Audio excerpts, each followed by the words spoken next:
Okay, hello. Welcome to another edition of the Live for Life podcast. My name's Jason Arena. And today we got a little something different going on. We'll try something new here. I realized that I could use some help in the studio.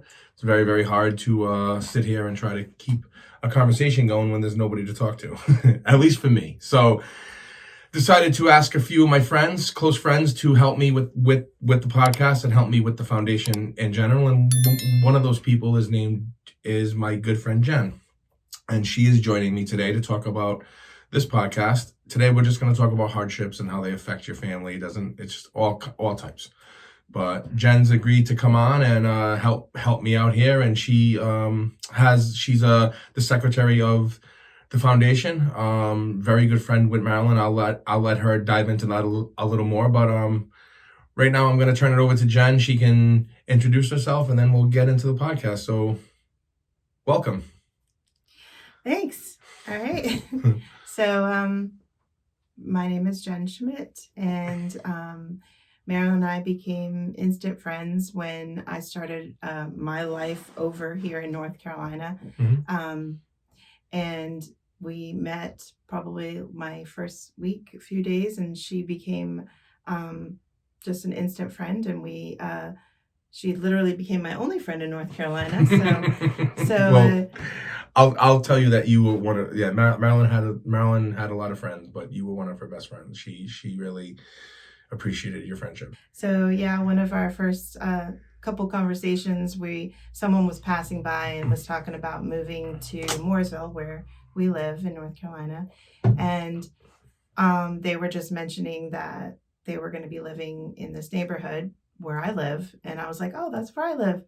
And he was describing where his house was, and I'm like, oh, it's on this, that's like right cross section from where my house is. It's actually name of my house. My name is Jenny Marie, so I live on Jenny Marie Road. And Marilyn's like, what? And she's like, my parents are going to be living on Jenny Marie Road. Now there are only the possibility of 9 houses on that street, and at that time I think there was only 7. Yes. So, and me and my parents are 2 of those 7 because they live across the street as well.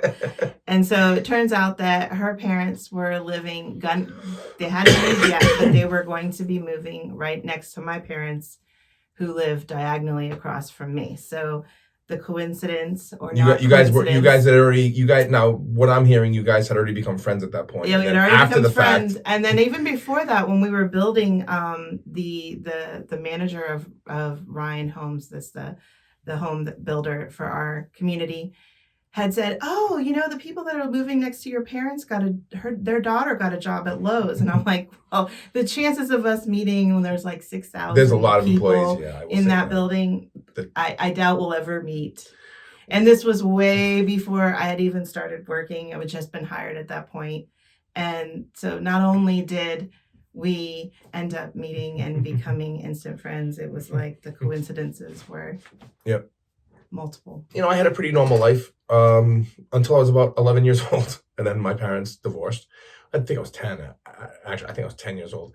And then shortly thereafter, my dad and I didn't have any kind of like relationship. I haven't really spoken to my dad since, really had a meaningful discussion with him probably since I was about 16 or 17, maybe. I'm going to be 46 in June, just for reference, for time. I was with Marilyn for 20 plus years, and my dad never met her. My dad never met any of my kids. I have 3 beautiful, beautiful children. Dad's never met them. So that's the first hardship that I had to deal with. And then my mom's father, my maternal grandfather, kind of stepped in and took on the role as my dad. And then when I was 21 years old, he passed away. So it was like, it was just I think I was 23 actually. I was either 21 or 23 when he passed. I'm very bad with like remembering dates of when people pass away and stuff. I just knew that it was one of the most challenging times of my life, because I looked up to him. He raised me, and it was like my dad died. You know what I mean? So it was a very hard thing to go through, and then just typical, and then just going through typical teenage stuff, and then with Marilyn, getting married, that was not a hardship. That was a happy time. But we also struggled financial hardships. Everybody struggles when they have kids. Everybody does. And then with Marilyn being sick and everything, that was a lot of things. We could get into more of it, but I mean, there's so many things that could affect your ability to just function normally and have a successful life. You can let stresses of the day. Like I remember I watched a TikTok. I watched a video. It wasn't a TikTok, but this guy was holding a glass of water. Remember that one I put up? Yes, I do remember The guy, that. if you haven't seen it, you don't know where the guy's going. You kind of don't know where he's going, but he holds a glass of water. He has a whole class full of kids in front of him. He goes, "How much does this glass of water weigh?" And they're all guessing. 1 pound, 2 pounds, 12 ounces. They're all guessing. He goes, the weight of the glass, the cup, the water doesn't matter.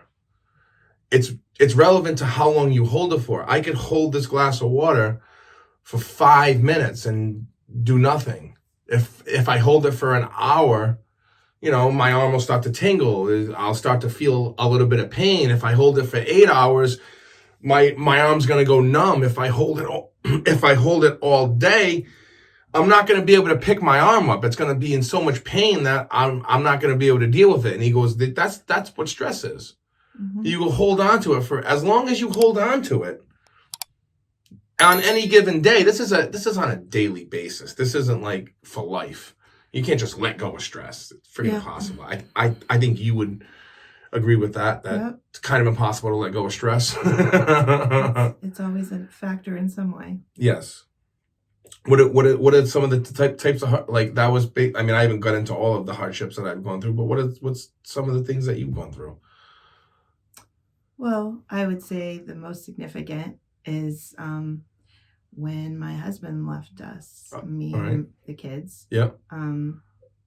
That was, I think the moment that, the life you envisioned, it was altered. It's right? Gone. It changed. And I believe you said that as one point too, that, what you envisioned your life like that's gone now. Like it's altered to something that you have to take charge of and decide what it's going to look like on your own. Mm-hmm. And some people can do that. Some people can't. I want you to talk. Like you obviously you seem like you're a well-adjusted person. I think you're a great person. So I mean, even though you've gone through something like this, you've seemed to have overcome anyway. So like a lot, but there's a lot of people that don't. They can't. Yeah, no, and I can't say that I did right away. It took me. I want to say it was like 2 years before I really realized that. All right, I have to take control, and I need to decide what I'm going to do with the rest of my life, and the goals that I wanted to have for me that were apart from him still were there. They were still there. It was just the path was different. But that's just because of the decisions that you made, though. Mm-hmm. You could have easily just been like, you know what? I'm just gonna. Sorry, kids, but I'm gonna be Debbie Downer now for the rest of my life, and you guys aren't gonna be happy, and because I'm not happy. And a lot of people do that. Yeah. A lot of people choose that path. That's definitely a road that people have taken. Or depression.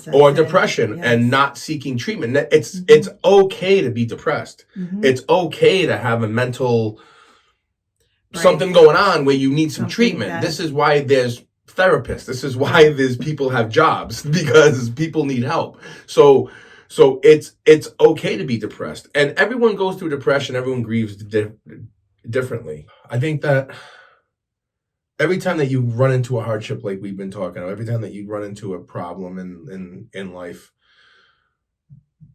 they're all different. We all react to them different. We all come out of it a little different. Some things take more time to heal than others. You know what I mean? Not heal, but the ability to get through it, get through the day, and not let it ruin your day every day. You know what I mean? Right. Like you having therapy.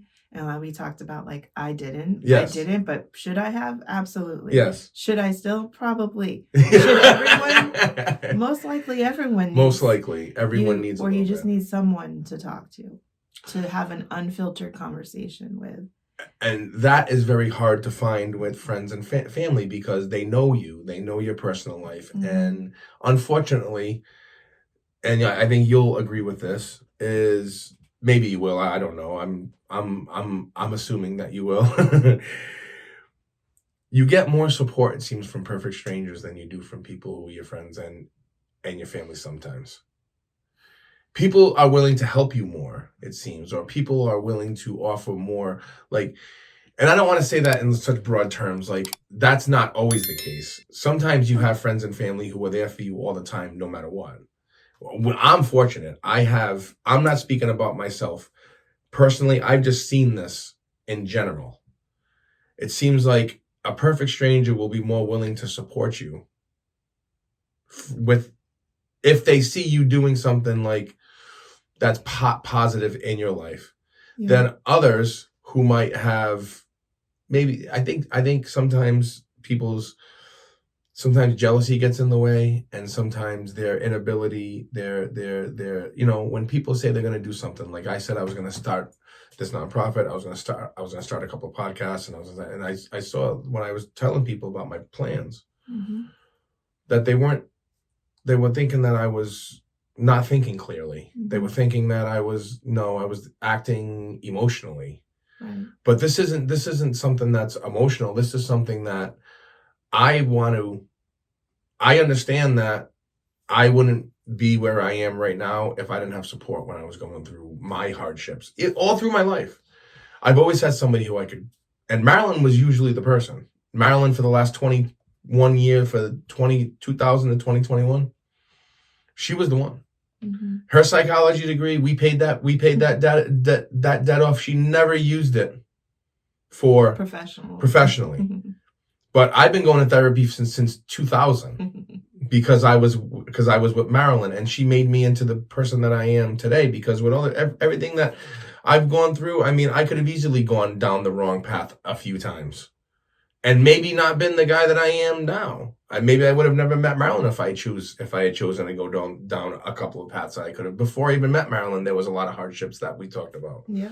So I mean, something kept me on the straight and narrow. It was my upbringing. It was my mom and my you know my mom, and my mom's, she'll do anything for you. She really will. Like, she was.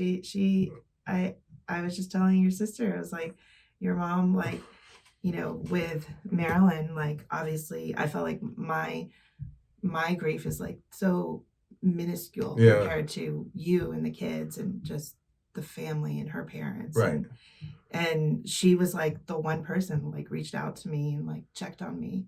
Yeah. And it was special. Yeah, she really does. My mom takes time out of her day. She's not the perfect woman. No one's perfect though. Everyone has faults. I have faults. You have faults. My mom, your dad, everyone has faults. All I'm saying is, if you live your life where you just try to care about somebody, try to care about others, it will come back to you. It will come back to you at some point. Me and my mom, my mother and I always don't see eye to eye, but I know that my mother deep down is a good person. She's just from that era where she's a product of the 1950s and 60s and 70s. My mother didn't see a person other than white people until she was 18 years old. She didn't even know. She never saw a black person, Latino person, Asian person. She grew up in White Town, USA, in the Northeast. It was a basically Italian people. That's all she knew. Until she was 18, she met my dad. She went down to Providence, which was like the city, 20 minutes away. But when you're in the Northeast, people who live there will know what I'm talking about. You saw my sister the other day. It was 20 minutes to what? To go to get ice cream, right? Yeah. Oh my God, it's like driving across the whole state. Like, remember did she say that? Yeah. Rhode Island. Yeah. I only know Rhode Island's this tiny little state. But... Rhode Island is, if it's more than 5 minutes away, it's a ride. Seriously. And I felt that, like, moving here, people were complaining about going that far, and it's like, 10, 15, 20 minutes. Oh no. And I'm like, it took me 20 minutes to get to the highway, and then another 30 minutes to get to work. Like, I mean, that's just. Well, you grew up in Miami though, so Yep. it's like there's a lot of traffic. Yep. And a lot of diversity too. So yes, this whole like you concept of not seeing anybody but white people doesn't see Memphis. Mm-hmm. Memphis will tell you now. My buddy Memphis, he's one of my friends who I met since I moved to North Carolina. Give a little insight. We do another podcast about social issues, but he grew up in Memphis, and he said that he didn't see. I think he's told me before that see that podcast. He didn't see white people on a bus with black people until he was like 20 something years old. I can't even imagine that. Like, it was all, he's like, there was like two, he said there was none. So I went to the opposite. This is where me and Memphis are different. Where he went to high school, there was like, he said it was like 3 white people. Where I went to high school, there was like less than 10 black people. It was all Italians. We grew up in the suburb of Providence, but it was mostly white people. It was not just Italians. That was like the majority, but it was just all Anglos. You know what I mean? And, you know, French. And you do see like the difference. So you talk about your mother's age. So my parents' age, your parents' age, our age, and just the differences. So you're saying Memphis and Tennessee and you in Rhode Island and me in Miami, like, and then I think of my kids' generation. Yep. When my daughter, she was blonde hair, blue eye, and she was the only one I could spot her anywhere we went because she was the only, light colored skin, light hair. Everyone is such a melting pot in Miami, and Mm-hmm. it's very much, whether it's Black or Asian or the majority is probably Hispanic of all different countries. Well, I had to break it down to my sister the other day because she was talking about Rhode Island. Remember we looked up the populations? Oh, yeah. Okay, so me and Jen we were having a little discussion one day about how big the state of Rhode Island is. And I'm like, there's not that many people. So we looked up Charlotte. So we both live next to Charlotte, right? So we looked up the county, Mecklenburg County, which is basically Charlotte and the suburbs of Charlotte are all in one county. Mecklenburg County has as many people as the whole state of Rhode Island. So then Jen's like, I wonder how many people are in Miami-Dade, right? So we looked Miami-Dade up. Miami-Dade County in Florida has 3 times as many people in it as the whole state of Rhode Island. It was it was at least double. It was like 2 I want to say it was triple, but I don't remember now. Well, why guess? We have Siri right here. Well, not Siri. I upgraded my thing a little bit here. But yeah, I think it was 3 times the population in just that one county in Florida. And just it's so different. Like it's just so different. And and so like putting Memphis in it for Tennessee, but just the differences of here, Rhode Island and back home are drastic. Drastic. Yes. Drastic change. To me, this is upbringings. This is country. And to most people here, this is not country. This is the suburbs. Yeah. So it to me, it's very much country. There's no roads like that. Right. Everything's just a grid, and it's flat. The only hills are the overpasses. You told me. Yep. Jen's one of the people that gets fascinated by mountains. Not just mountains, hills. Hills, just hills in general. Just hills. Just driving up the hill in my neighborhood. If I have to go uphill to go like the grocery store, I'm like, oh. Yeah. Which is crazy to me, but hey, it's what you know. It's what you know. So I think when people go through the different hardships that we've described, we've all gone through all different, whether it's money or personal life, or we've mentioned a whole array of them. I think you have to have support though to come out of it with some kind of positive mindset on the other side. Nobody can do it alone. And what I mean by that is, even if you don't think you have any support, if you have kids, then they make you happy. I don't care. Like, you can't not, even if you're having the most miserable day, if you have a child, they're gonna make you smile at some point. You know what I mean? Just when they come home and say, "Hey," they're so proud that they want to show you something. Like Zoe wanted to show me she got one more subscriber on her YouTube channel today. Like when I got home from the gym, she was like psyched. She's like, "I want to show you," and I was like, "That's awesome, Zoe." But that's like those things. Like when I see Skyla and Cameron, like Cameron with her prom, like getting dressed up, and she's like a little woman now. You know what I mean? And like it's just those are the things that snap you out of it. When you see your kids do things, and if you can create some positive energy on a daily basis, that'll bring you out of it too. Even if you don't have, you can't stop the negative energy. Negative energy is coming at you all the time. They bring joy.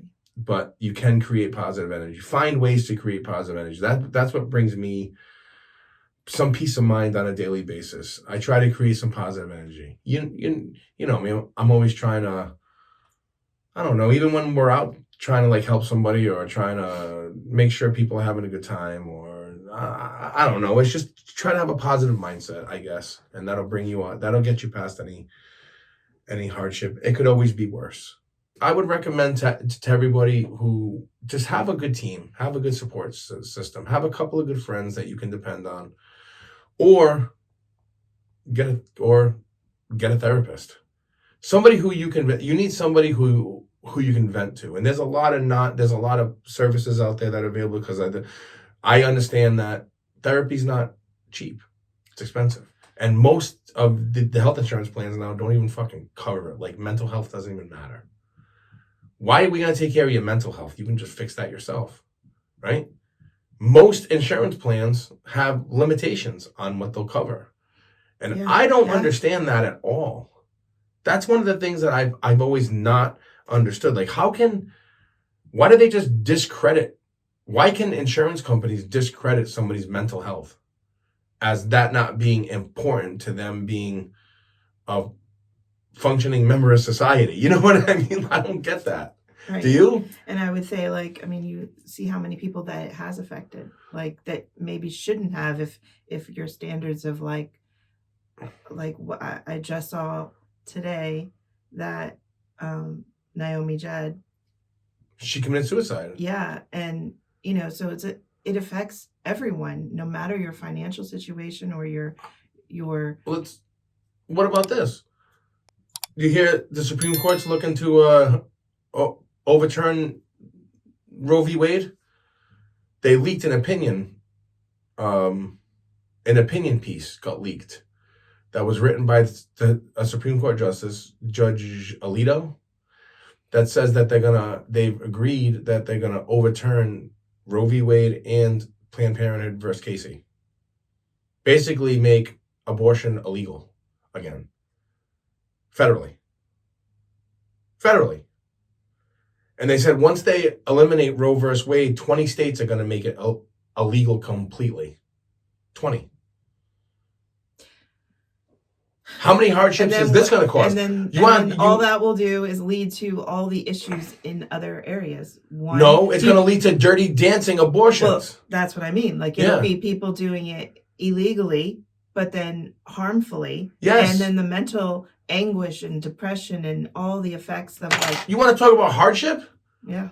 If the government wanted to eliminate a lot of people's hardships, if the government really cared about we would have universal health care. Think about this. How many people go bankrupt every year? I don't know the number, but I'm sure it's pretty fucking high. Excuse my French, about people going bankrupt every year over medical debt. Mm-hmm. People having to go bankrupt because the banks the hospitals trying to take your house. They're trying to put liens on your house. They're trying to put liens on your 401k. They want liens on your retirement. They want everything that you've worked for because you were unfortunate enough to get sick. Yes, Marilyn talked about it so many times. See, this is one of the things that me and Marilyn talked about the most, and this is one of the reasons why I created this foundation. Because there should be universal. People should not have to decide whether they're going to pay their bills or put food on the table. Right. They shouldn't have to decide between going for your radiation treatment or being able to turn the heat on. This is what a lot of people are dealing with. And if I can raise some awareness and raise some funds and actually be able to help. Now we're going to help locally in Charlotte first, and then hopefully branch out. Hopefully this becomes big enough where we branch out everywhere. And we've Jen and I, as part of the Maryland Arena Foundation, will make the announcement today. We've decided to join a boating club. We've joined a boat club on the local lake where we live, and this is the first time that we're actually speaking about this. But we're going to utilize this boat club for people who are dealing with metastatic breast cancer. To go out and make family memories. Make memories. This is what I'm trying to do. You need to live your life. This is why I called it live for life. You need to live your life while you're here. And I'm trying to help people make it a little bit easier. Mm-hmm. Going on the lake is expensive. Very expensive. If you don't own a boat, it's going to cost you $300 to $500, depending on the type of boat you get and how long you drive it, and how much gas it takes. It's an expense that a lot of people can't take on. But going on the lake is great. Mm-hmm. It's a great day. And if somebody I know, I would have when me and Marilyn were, and I'm not just talking about people who are dealing with this now. I'm talking about families like me and my family. If you have dealt with metastatic breast cancer, I don't care if your spouse has lost, like my spouse lost their battle. That doesn't matter to me. I'll take them on the lake. They deserve a fun day. Everybody deserves to have a good day and have fun and make memories and be happy with their family, carefree for just one day, and not have to worry about the cost or just show up. Just show up, bring your loved ones, and either I'll be there or Jen will be there, because one of us has to be there to drive the boat. But we've both decided. I mean, mostly it's going to be me, because I want to participate in this. But if I can't, Jen has agreed to assist me at times to take a family out on the lake if my schedule doesn't line up with theirs, because this is something that we're gonna make happen. And the people at the boat club, I'll be giving them a lot of shout outs soon enough. We have to finalize our deal with them, but this is all in the works, and it's all for a good cause. So if you do want to help out, if you do want to support us, if you do want us to help some people get through the hardship that they're going through now, because like I said, you need support. You need to have a good team. And some people are just unfortunate. They don't have a team. They don't have people they can rely on. They don't have friends. They don't have family. Some people don't have family. They're dealing with this all by themselves. They might be one of these kids in the system who we talk about. Cancer doesn't discriminate. It affects everybody the same way. It doesn't matter. It doesn't matter if you're rich, if you're the richest man in the world, the richest woman in the world, or the poorest man or the poorest woman in the world. If your cells mutate to the point where you develop tumors and cancer, you got it. And unfortunately, there's a lot of people out there. Fortunately, there's a lot of people out there that are dealing with this that have support like we did. Unfortunately, there's too many that don't. And there's a lot of people that don't want to ask for help, that don't want to ask for help. That definitely need your support anyway. Yes. And just even making them aware of things like this foundation. I'm getting the postcards made today. So I'm getting the post. Called my printing supplier today. Like Leslie Knope, I always have a printer on call. A little Parks and Rec ref there, all my Parks and Rec fans. That's one of my favorite shows. If you haven't watched it, please do. I just got to throw a little bit in for Parks and Rec. It will definitely relieve some stress if you just watch that show. It's a great show. But I used it to get through a lot of hard times. That's one of the things I use too. Comedy. I love, I love a good comedy movie, or just a good laugh, just if we can just laugh and you laugh and cry. And I would say I use Grey's Anatomy as my therapy. I cried every episode. Grey's Anatomy. I got my and then I was good. That's it. I just needed to break down and breathe. You know what I think it is? I think for me, it's seeing other people happy makes me feel like I could be happy too.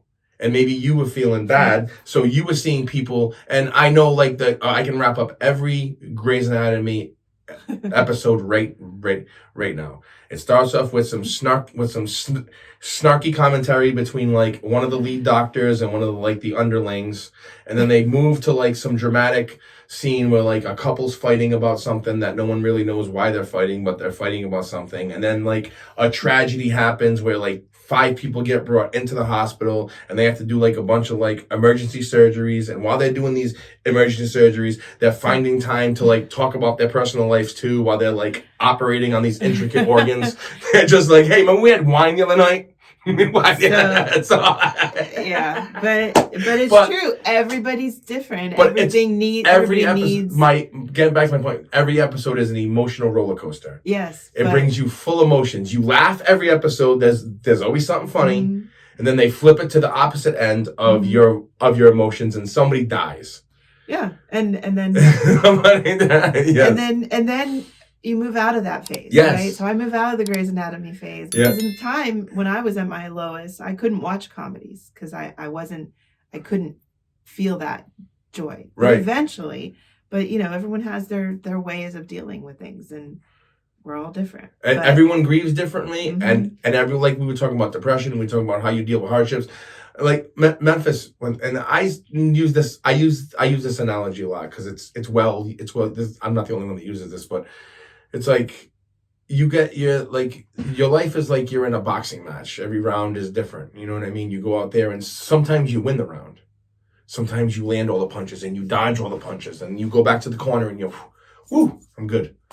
But then the next round you go out and you might slip and the guy might catch you with a right hook that might just knock you down. But you got to get back up. But it might take you, sometimes you jump right back up quick. By like the ref counts to 3, you're back up. Yeah. Sometimes it takes till the 9.5 count. And you barely get your hands up and the ref's barely letting you continue the fight. But he does. And then the guy comes back at you, life comes back at you, and then sometimes you just got to put your hands up and just try to defend yourself as best as possible. Like I'm sure, like me, after Marilyn passed away, I got hit. Tyson got me clean, like he got Alan in the freaking Hangover when they were singing the song. Boom, I was on the ground. And it took me, and I'm still getting up. That ref's still counting. I'm still getting back up. But I'm going to get back up. I'm not going to stay down on the mat.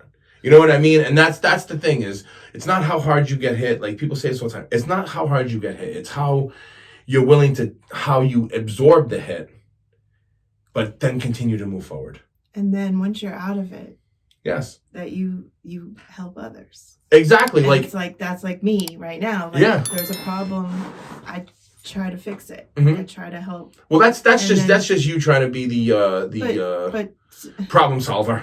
Yes. You're very much a problem solver. But it's my way of helping and to help someone. And it's an effective way to help people. With cancer and then their family and then the aftermath, right? So now we're in the aftermath and just what can I do? And what can you do out there, everyone? That try to make a difference in the world. Make a difference in people's lives. And while we're here.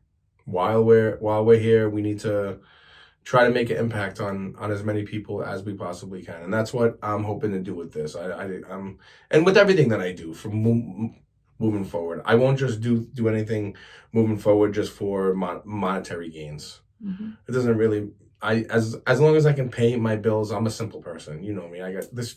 I've had this shirt for probably 5 years. And so it's like I'm simple. I'm a simple person. I don't need a lot of, I guess going through this whole experience, it's changed my mindset. Because before, I was all about the monetary gains. I had my own business. This is what I was doing. I was trying to make as much money as possible so me and Marilyn would just be comfortable. Well, now, I thought I had my life all figured out, like you said. Mm-hmm. I had my life planned. My life was in cruise control. Mm-hmm. And then the cruise control button got turned off and we dozed off at the wheel and I ran into a bridge abutment. You know what I mean? So it was like that recovering from that type of event is challenging. But when you, like, just like when you get into a car accident and you go to the hospital and you're getting treated, if there was nobody there to help you, if there was no physical therapist there, if there was nobody there to help you get out of bed, if there was nobody there to help you shower, if there was nobody there to assist you to get better, you would never get better. You would just be fucked up for the rest of your life. Your legs wouldn't heal right. If you broke your legs or something, you need support. Yeah. Everyone does. Mm-hmm. So it's not, and that's just physical support. You also need mental support. You know what I mean? And it all comes full circle. I think if you surround yourself with, if you can surround yourself with some positive thinking people who are like-minded, because you become your 5 best friends. Honestly, you look at your 5 best friends, your behaviors are gonna, some of your behaviors are gonna mirror theirs eventually. You know, so choose your friends wisely and choose your support group wisely, because some people might say that they're there to support you, but they might not be. They might be there to try to kick you when you're down. So be very selective on who you allow to help you. And I don't know. I mean, well, other than that, I would say then the only other thing is, like, for the Maryland Arena Foundation, hopefully is, you know, a resource for people that maybe don't have that support or don't have, you know, like you guys relocating, me relocating here, you're left to start over sometimes. And that was for me, like, you know, I had to, you know, sure, you have your distant relationships, but they're not, you don't see them every day. You essentially start over. So starting people over. You know, hopefully the foundation, you know, especially for like nationwide, right? Like having an impact. Hopefully, that's my goal. Of resources for people and just somewhere to turn to. Like one other idea that I'll just tell you, and Jen will tell you, she read the email. I'm talking to a bank about issuing medical spending cards that I could give to people who are dealing with metastatic breast cancer, and even people who have, you know, aftermath, because there's a lot of expenses that come in afterwards too, with therapy and stuff like that. Like it's expensive. So I was talking to and they sent me back in email response, and they were basically like, what are your goals? What are you trying to do with this foundation? What is this? And I wrote them back an email, and I said right in the email, my goal is to be issuing tens of thousands of cards and providing millions of dollars of help to people who need it the most. And that's not a joke. I want this to be, there's a need for so many of these that honestly, our foundation here, my wife, the foundation created in honor of my wife, could become one of the most successful nonprofits in the country as far as the amount of people that we help. And there would be a need for 50 more. So, I mean, this is something that is in need of attention, because I witnessed too much going through what me and Marilyn went through. Not just with Marilyn in the hospitals, in the infusion centers, watching people, what they deal with. The last time that I went into Marilyn's doctor's office, there was like an 80-year-old woman there who was there she had to go into the infusion center for treatment. She couldn't sign the thing. I had to help her sign the signature pad because she had to pay for her treatment. She was so weak, she couldn't sign it. She was there all by herself with a cane. I don't know what type of cancer that she had, but she's at an oncologist's office and she's about to go back into the infusion center. Like, I had to help her sign her name on the thing. And she was like, oh, thank you. I'm like, don't, ma'am, please, like, I wanted to help her. I wanted to stay with her, but I couldn't. More, right? Like, I wanted to help her more. Yeah. I wanted to give her a ride home. I wanted to make sure that she got home okay. Like, she was there all by herself. And that's what I'm saying, is some people don't have family. I don't know that woman's story, but she might have never had kids. She might have never been married. She might have been a kid who was in the system, who never found their way, who never found their place in society. And she could be dealing with this all by herself. She had to be in her 80s. And that just reinvigorated me to do more. Mm-hmm. Honestly, just seeing people who need help like that, I wish I could have handed her one of those medical spending cards right there If I had one in my pocket, I would have gave it to her. I would have been like, don't worry about this, ma'am. I got it. I would have swiped the card for her, and I would have told her, use this every time you come here. But we're not that far into it yet. We just got started. We just started in March. So we're like a month and a half into this now. So, I mean, it's not that far. I got my 501c3 status in March. So, I mean, it's barely scratching the surface of what this foundation can be. And as just a little bit of advice to anyone, friends, if you have a friend or if you have family members that are dealing with like what I dealt with, just understand that I just sent a message to one of my friends on Facebook because her daughter's sick, and she just writes messages that she doesn't know how to deal with it, and I just told her, I'm like, that helpless feeling is never going to go away. It's not going to go away. There's nothing that you can do about it. The only thing that you can do is offer support and just try to provide comfort. That's it. You're not doing anything wrong. There's nothing that you can do. It took me a long time to realize that there's nothing that I could do to prevent what happened to Marilyn. I had to just sit there and watch it. And it was the most traumatic experience that I've ever gone through. Because you can't, it's like when you, like me, I'm a big, strong guy. I feel like I can just solve, like, if someone's going to attack my wife, you better pack a lunch. But this was like somebody attacking her, and I couldn't see it. Right. You know, I mean, just slowly every day, she just kept, and this is what a lot of people are dealing with. And all that I can tell you is you're doing your best. Just support and provide comfort. That's all that you can do. And I can just speak about this from my personal, the experience that I had with Marilyn. And at the end, she told me, she's like, you've been there for me the whole time. You've been the best that I could hope for.